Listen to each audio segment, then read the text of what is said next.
Oh, here, record. Got it. Okay. Okay, thank you so much, everyone, for joining us for this special one-on-one deep dive learning program for Erev Purim, for before Purim. And I'm very grateful today that we have as our special guest speaker, Michoel Barnett. He is a senior vice president with IDB Bank in New York City. He is also a Dartmouth graduate, and he is a frequent presenter for Project Inspire.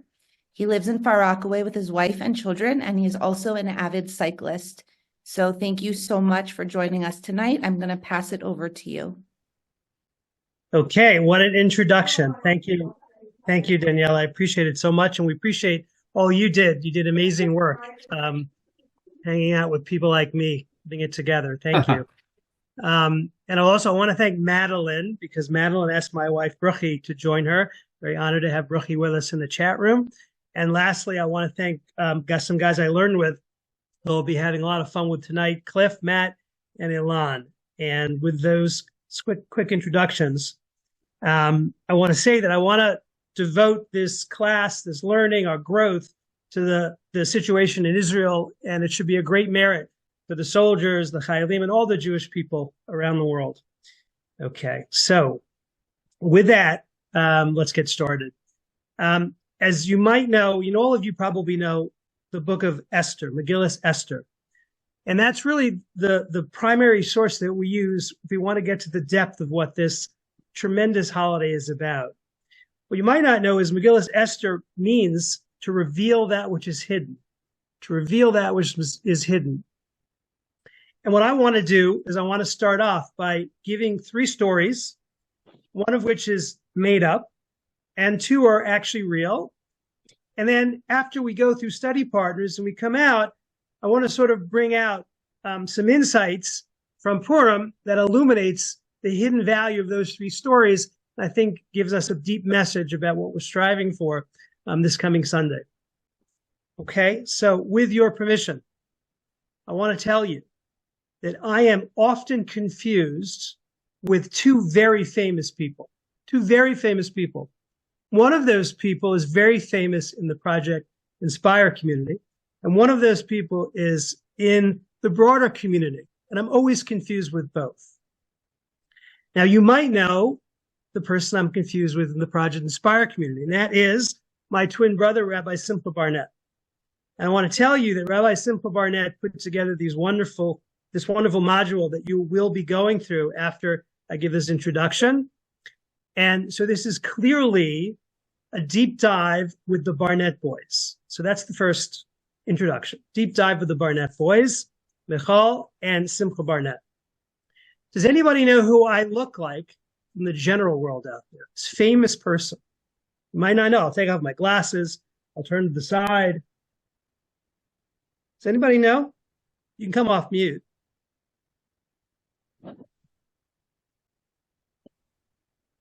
Don't be bashful, but I'm going to tell you. I need to get my picture back here. I don't know where I am here. Okay, right? Okay, that famous person is an actor, and his name is Woody Harrelson. And throughout my life, I've been confused with Woody. And I want to suggest to you that if you wanted to make a movie, a current day movie about Purim, and you want Woody Harrelson to play your protagonist in the show, what would that first meeting be like when you and Woody went over the role? So imagine you meet Woody and Woody says, tell me, what's this film about? And you say it's about an Orthodox Jew on Purim. I want you to play an Orthodox Jew on Purim. And he says, well, what's Purim? And you say to him, well, on Purim, we all get dressed up in costumes. Oh, so he says, you mean a Jewish Halloween? I said, well, yeah, kind of like that, and then also we have a commandment during Purim to drink a lot. Oh, wait, you mean like a Jewish St. Patrick's Day? I said, well, yeah, I guess so. And then before we sit down to this big, great meal we have in the afternoon, we run around town giving a lot of gifts to people we like and friends and family and the poor people. And he said, well, that's like a Jewish Christmas. So, well, no, wait a minute, that's Hanukkah, right? Jewish Christmas. So Woody puts together in his mind that from the outside looking in, Purim is about eating and drinking and being merry, a cross between Halloween and St. Patrick's Day. But yet, as you will see as we go through sources, the rabbi says this day is holier even, could be even holier than Yom Kippur. So how in the world is that possible? That's the first story and the first question. And in addition, it sort of seems like going around and running around and giving things to the poor and your friends, nice thing to do, but how is that central to Purim? So that's the first story and the first two questions. Second story is actually a real story, and it happened to the brothers Barnett. That's how other people call us, our friends. The brothers Barnett, 34 years ago, 1990, in Wantagh, Long Island. See, I was a banker in New York City in 1990, and my twin brother Simcha had just spent close to 5 months, I think, 4 or 5 months in Jerusalem at Aish HaTorah. He came back very excited and committed to Orthodox Judaism, and this was going to be his first Purim. He came home, and just like this year, Purim was the night after Shabbat, Saturday night and Sunday. As you probably know, we read the Megillah Saturday night, and also the first night of Purim, and also in the morning. So I told Simcha I was dabbling in Judaism, and I knew, only thing really I knew is there was an Aish HaTorah party in New York City that night. And it was starting an hour after Shabbat. They were going to have a reading of the Megillah and then a party. So I was discussing this with Simcha. I said, Simcha, got a great place to go for the laning, for the reading. You know, we'll leave Wantagh, we'll go right to New York City, we'll catch the Megillah reading there, and we'll have this great party. And my brother said to me, no, we can't do that. You know, we can't miss the Megillah. So I remember saying to him, wait a minute, when is it ever at night, Saturday night, when do we ever not make it into the city in an hour? He said, Mitch, I don't want to do it. So I gave in. We saw that we had the Megillah reading in Merrick, Long Island, an amazing place called Oav Sholom. It was a beautiful, beautiful, authentic, joyous occasion. Rabbi Wallenberg was the rabbi at the time in his Joker costume. We're feeling very, very good about it. And after that reading, we sped into the city. And as we're going up to the top of the Long Island Expressway, as it crests to see the view of the city on its way down to Van Dam Street, the car absolutely died. But I mean, absolutely died, as if someone pulled the plug out of the car. I've never, ever seen it before or after. It was actually a timing belt, which if you ever had that problem, your car dies. Because we were going about 60 going down a hill, the car went down to the exit in Van Dam, off the road, and at the bottom of the light, we turned right into a gas station. Our luck, locked up the car, and all of these cabs were getting gas at the gas station, ready to go in the city. So we jumped into a cab, and we were off. Now, my brother says, wow, that's amazing. We had such luck. And he looks over at me, and I'm white as a ghost. He said, what's wrong? It was great. We're not going to have a problem. We'll come back tomorrow and fix the car, and we're going into the city. I said,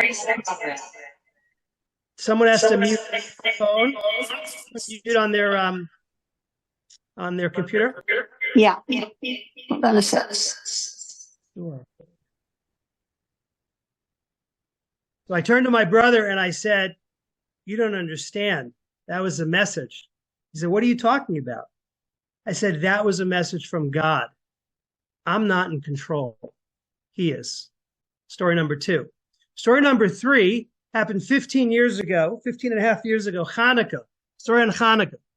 And I have a family, live in Far Rockaway, and the 5 Towns is right near me. And in Woodmere, Chabad was giving a Hanukkah fair called Hanukkah Wonderland. Great crafts and games in a very crowded storefront on Broadway in Woodmere, Broadway Avenue in Woodmere. About 2:30 in the afternoon, the place was packed. My young son, my 16-month-old Shopsy, was in the front playing in a Lego bin that was shaped like a dreidel, about 15 feet from the plate glass windows on the road. My 2 daughters and my wife were back, I think, making candles in the back in a craft. About 2:30, we're there, and I'm sitting around semicircle with the parents watching my child play. All of a sudden, he goes into the Lego bin himself. I'm not a nervous parent, but I said, he really shouldn't be in there. He shouldn't be in there. So I got up and I took him out. And he played again outside, fine. And then a couple minutes later, did the same thing. Again, I kind of overcame my nature. I got up, I took him out. And as I took him out of the Lego bin, I had him on my right hip. I look up at the plate glass window, and there's an FUB hurtling through the window, absolutely straight for the Lego bin and me and Shopsy. So instinctively, I just kind of moved to the right. Shopsy dribbled off on the floor. The SUV came right through the window, shattering the glass, right over the Lego bin. Its front tire hit my legs, rolled forward, spun me over.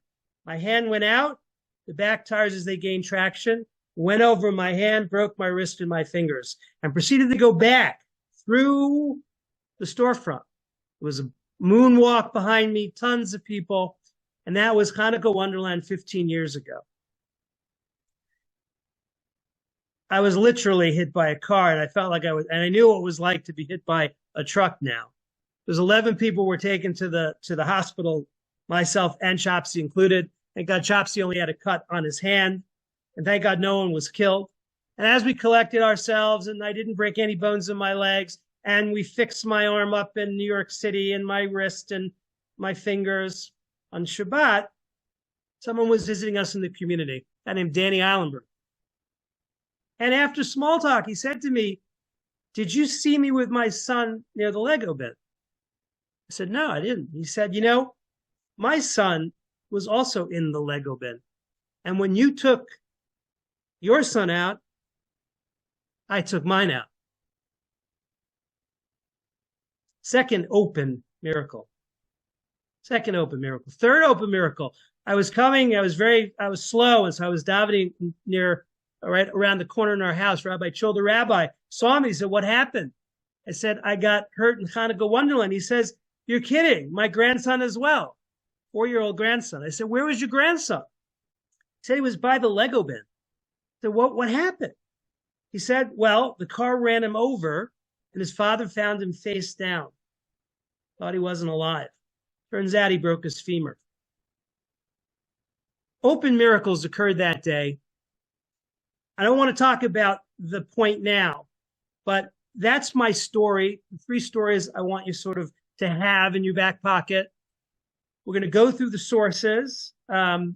Before that, if you haven't taken a look at the back page, which is the summary of the story, very important we just have a familiarity. I'm going to take 2 minutes really quickly. It's a very quick read, if you will permit me. Let me read you quickly the story of the Megillah.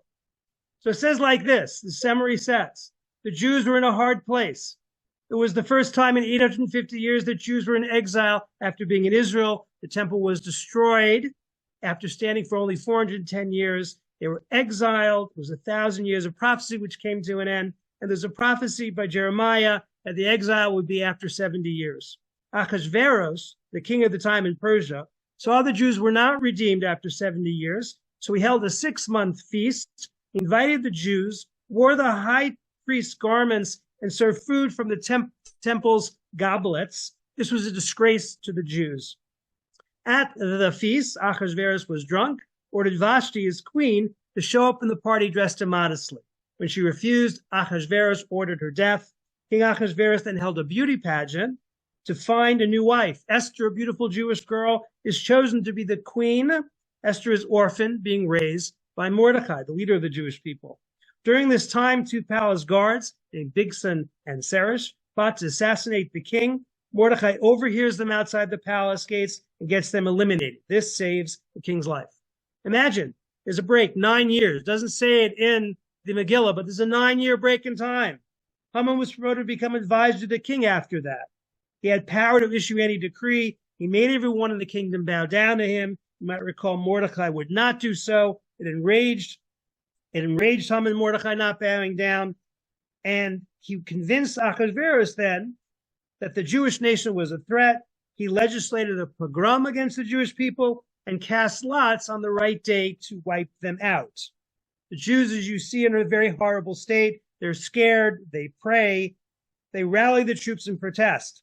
How can they defend themselves against a kingdom of 127 nations? Imagine being in anywhere with that many people against you. Achashverosh can't sleep at this time. He calls the advisor to read the book of records. The book opens to the part where Mordecai saves the king's life. At the same time, Haman comes in because he wants to kill Mordecai, wants to hang him on gallows. Achashverosh says you can't do that. He does just the opposite, takes him out, dresses him up, and Haman has to lead him on his royal horse through the streets of Shushan. Mordecai tells Esther, now it's your moment. Go save the Jews. Esther was scared to go speak to the king. Achashverosh, without being called, could put the person to death. Mordecai tells her, if we are meant to be saved, God willing, God will save us a different way. But maybe this is your destiny. Maybe this is why you were chosen to be queen. Esther then makes a big banquet, reveals she's a Jew, and tells the king about Haman's plot. The king is shocked, hangs Haman. The day of the planned attack, the 13th of Adar, Achashverosh grants the Jews the right to defend themselves, and the Jews defeat their enemies. Mordecai declares a holiday, fostering Jewish unity. We come together at the Megillah. We give gifts for friends. We give money to the poor, and we celebrate the lavish feast. Okay, we did it quick. If you want to review with your study partner, please do. And then work through the sources at your own pace. It's beautiful what my brother put together. Get from it what you'll get from it. And then we'll come back and we'll reveal the hidden insights in the stories I told to get a deeper meaning about Purim. Okay, and Michoel, I'm going to send it back over to you.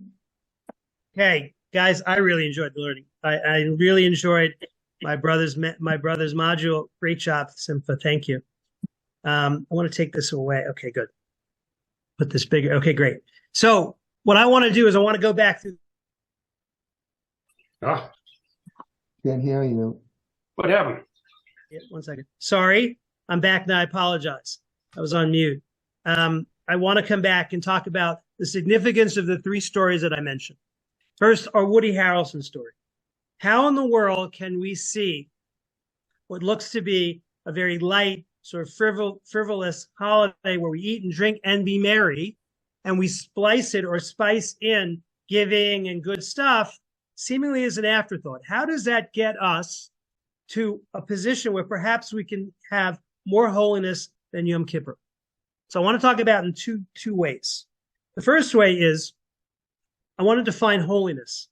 I want to say in Judaism, holiness is not separating from the physical world. It is not a wise man, a Torah scholar that goes up on a mountain, doesn't have children, is abstinent. Not the case with us. We marry, we have children, we're very much in the physical world. Our approach to physicality, however, is we use physicality to get spirituality. We uplift physicality through making blessings, through having people over on Shabbat, wearing good clothing, eating good food. We take the physical and we consecrate it and make it spiritual. That is holiness.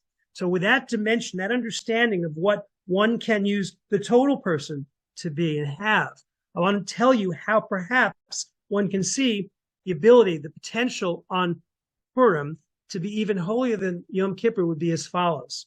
You know, we don't have any distractions. Let's face it. If we're in shul for 11 hours and we're not eating, we're not drinking, we're not in that realm at all, we're not distracted, then it's perhaps easier to connect to God, perhaps easier to reach out to who God is, perhaps easier for us to do that. But in the physical world, eating, drinking, running around, to be able to marshal physical and spiritual together as one in synthesis, and nevertheless with purpose, reach a height of connection to God Almighty, that is potentially a very high level of holiness. So I want to suggest that's one approach to the topic. And I think it's quite important because we want to step back and understand that that's Judaism's view of holiness. That's amazing.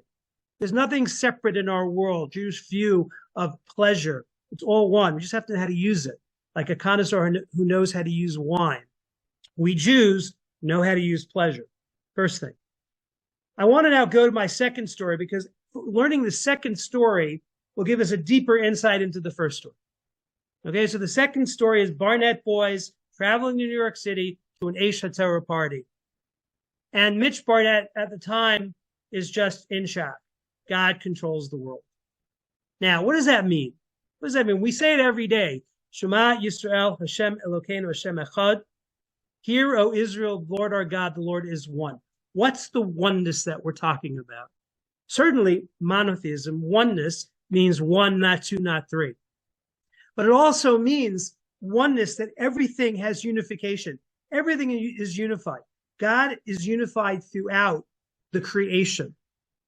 The creation yells, screams the creator. You can see God's unity expressed in all of creation.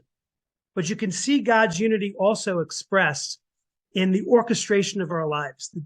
Another level of understanding of the unity, oneness of God, is that God is the master orchestrator of our lives. So I'll ask you, if God's the master orchestrator of our lives, and he can do anything, so why don't we have an easy sail? Why doesn't it just look like this for all of us? Why do we have the ups and downs, the difficulties, the tragedies, the problems? What's going on? So step out of the page of Purim for just 1 second. And I want to suggest to you all a very important insight that I've learned back 30 years ago. I've never forgotten. And that is that life, my friends, is not a spa, i.e. for comfort, but rather life is a gym.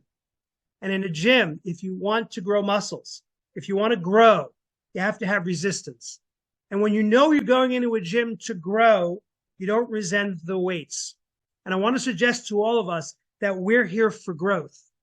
And the obstacles, the turbulence, the ups and downs, the problems, which hurt, and they're difficult, and they're problems, they're difficulties, but nevertheless, they come from God with love. He is putting issues in place for each one of us as we need it, so that we can grow to be the people we need to be. He is the master orchestrator. He's that coach. But when he raises the bar, he wants us to jump over, and he knows exactly what we can achieve. That's our view of God in our lives, in our world. Okay, I want to now step into the Purim story with that understanding of oneness. And I want to suggest that, go back to our story, brilliantly put down in the last page, summarized. The view of the world, go back to this, the name Purim. Purim comes from Pur, lot. If you remember, Haman picked out the Pur, the lot, to say what day was most auspicious to kill all the Jews. By chance. Our protagonist, the evil Haman, is one who proliferates this notion. There is no God in history of the Jews. There is no connection to your lives. He's gone. That ship set sail. You have no future. That's what the whole celebration of Achashverosh was about. A life of random disconnectedness. You are no longer a chosen people. It's now our turn. Reflect. How interesting, and perhaps a different narrative, but how interesting the world is telling the Jews, you don't have your place. You don't have distinction. You are not of moral character. You are, in your actions, permitting genocide, and you should be wiped out. Many quarters. Very interesting parallel, then and now. What we're saying, guys, is the following. That was the struggle between Mordechai and Haman. It was about a worldview. And recognize when we look through all the seemingly unconnected events in the Purim story, which could be chalked up to nature, but they were so fantastic, so unrelated, so hard to put together, that intuitively in their souls, in their bodies, in their minds, everyone intuitively understood that it was the hand of God hidden in those stories. Again, Megillat Esther, coming to reveal that which is hidden. What's hidden? What's hidden is God. It was very interesting. I had to read a book back called God, a Biography. Someone wanted to talk about Jewish consciousness. He was reading Bible criticism.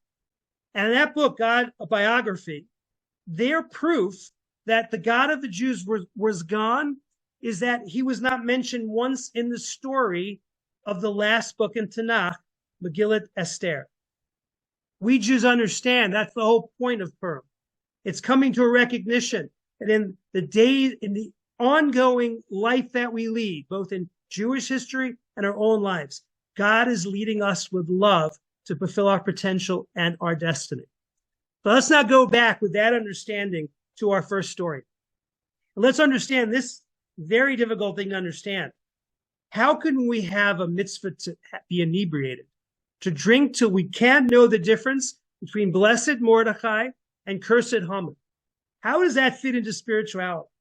And I'll suggest to you that what we're doing is we're taking this understanding that from God's vantage point, all the challenges, all the struggles, all the difficulties, and believe me, there's a lot of struggle and a lot of difficulty in Jewish history, but they're all coming for an amazing, awesome conclusion.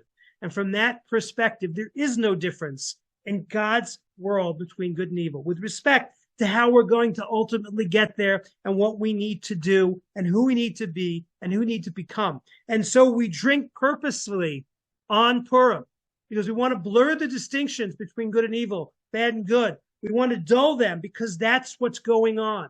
In the depth of our soul and our bodies and our minds, we want to live with that reality that God is in control, the master orchestrator, doing all the things we need to do with him for love. And that ability to use that insight through drinking to come to a recognition that it's about God and my connection is awesome. And lastly, I'll tell you that unity amongst us is the triad, is the third part of the stool, which is essential. That unity is essential to reaching the connection you want to have to God. And how does that go? I believe it goes like this. There's a saying in Judaism, I'll do it in English. Torah, the Jewish people, and God are one. Torah, the Jewish people, and God are one. We, through achdut, unity, through coming together, we express godliness, and we are connected to God.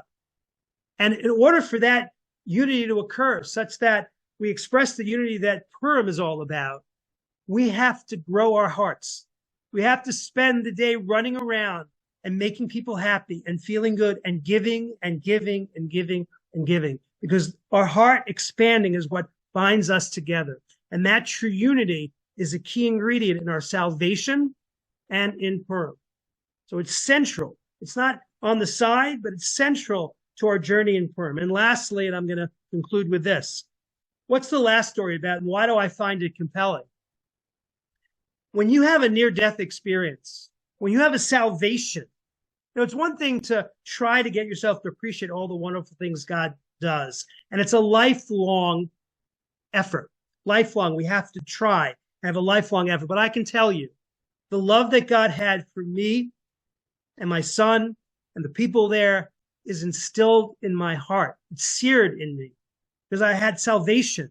It was clear that it was coming with God from love. And that's the feeling that was all of the hearts of our Jews at the time of Purim. And that's the feelings that we have to inspire ourselves from the salvation we have in Jewish history, the salvations we have in our own lives. That's the level of love that the Almighty brings to the table. And on Purim, through using our physicality, through using our bodies, through drinking, through giving, through using our minds in the Purim story to see the oneness and the love God has for each and every one of us, we connect perhaps in the highest way we can as Jews on Purim. I wanted to say that those lessons that we just learned and the unity of the Jewish people, we all also understand that that is what will save us from all problems. So all of us having unity with purpose, respecting one another and loving one another is the way we are all going to overcome our enemies, God willing, in these days and forevermore. Have a wonderful Purim. Amen. Amen. Thank you. Thank you so much. And thank So you so much. much, everyone, for Thank you. joining us. And thank you, Eliza, for doing all the back-end tech stuff, and wishing everyone a wonderful Purim.